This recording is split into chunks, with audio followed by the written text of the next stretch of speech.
अरे काहे इतना खिसिया तरु हो? तो का करी?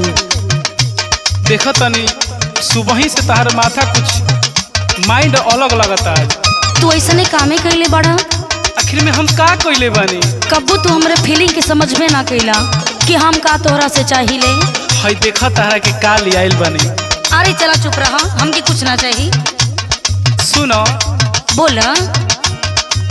कहल तू जेवन तेवन तोहरा के कोइली हो, रहे पसंद जेवन तोहरा के लइली हो।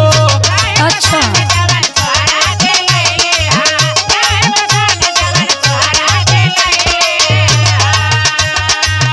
ए सोना, अरे चुप रहा, काहे इतना खिसिया तरु? अब मस्का मत लगावा। सुनो का सुनी हो? कहल तू जेवन तेवन तोहरा के कोइली हो, रहे पसंद जेवन तोहरा के लइली हो। अच्छा हमके बुझाइला तोहार बतिया, हमके बुझाइला तोहार बतिया। काहे फेंक देहलू, काहे फेंक देहलू धनिया उतारी नथिया। का करी?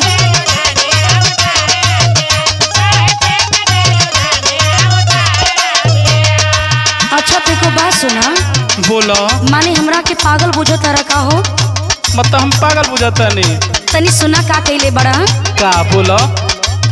किस पिया हमरा से लिहला हो, मुहम्मद दिखाई में हाई का तू दिहला हो। हाई का ले जाई बड़ा? त का करी है कमातन तइहे तारा के देता। हाँ तो सुना। बोलो। किस पिया हमरा से लिहला हो, मुहम्मद दिखाई में हाई का दिहला हो। रहे सुहाग के पहिला रतिया, रहे सुहाग के पहिला रतिया। सैया काहे के लियला रोल गोल नथिया। माने सोना के नहीं सपरत रहू का? एकदम कंजूस बड़ा।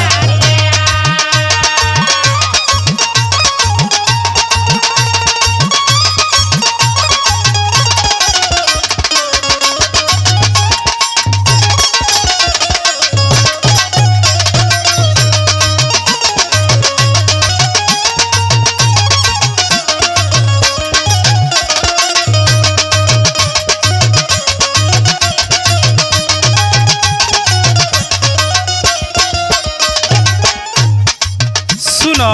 का सुनी हो? अच्छा ही बताव, जौन हमार सफरल हो तहरा के लिए नहीं हो। अच्छा तो सुना, बियाहे से पहले तो बड़ा वादा के लिए रहला। हाँ। बिया हो रही हमारा रानी, तोरा के सोना के नथिया देव, सोना के कान में के झुमका देव। अब बिया भइला के बाद कुछ अटते नहीं खे। अरे का करी, देखते न बाड़ू लॉकडाउन भी लाग गइल है। आ कहाँ से कहीं से कमाइयो तो नहीं कि तारा के बनवा दी। अच्छा ठीक तो बा? चुपचाप रहा, ढेर बहाना मत बनावा। तारा के बनवाई, सही बताओ तनी। सुनो। बोला। पटना पसंद तो ले आदि कुछ औरी, माफ कर धन तो से बोला तानी सॉरी। खाली सॉरी से काम ना हो।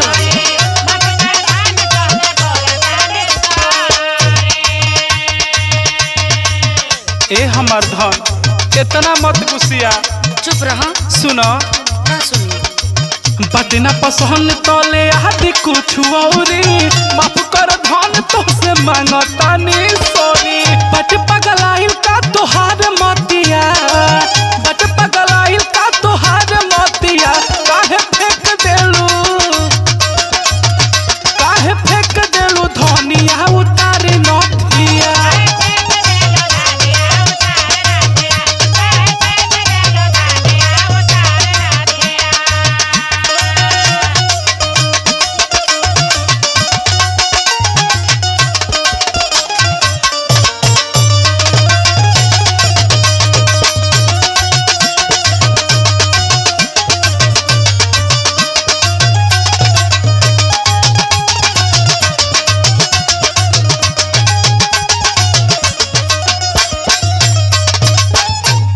अच्छा कह तरह कि जवन कहबू तवन तोहरा के लिया के दे।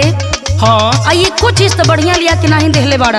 काहे नहीं खिदेले? जे कि केहू ना पूछा था ना उहे चीज लेके आओ तारा। ठीक बा, कोनो बात नहीं खे। पहले हमार बात सुना। बोला। नीक ऐसे रहित विक्रम आई तात छूछे लेके कइला जे के केहू नाही पूछे बुझाता नीक ऐसे रहित विक्रम आई तात छूछे लेके कइला जे के केहू नाही पूछे जाके सुतायाल गे बिछा के खटिया जाके सुतायाल गे बिछा के खटिया किसन काहे के किसन काहे के लियला रोल गोल नथिया बुझाए ओहो काहे फेंक देलू धनिया उतारी महतिया सैया काहे के लियला रोल गोल नथिया काहे फेंक देलू धनिया उतारी महतिया सैया काहे के लियला रोल गोल नथिया तनी फीलिंग बुझल करा ठीक बा घबरा मत जरूर तहरा के बनवा दे।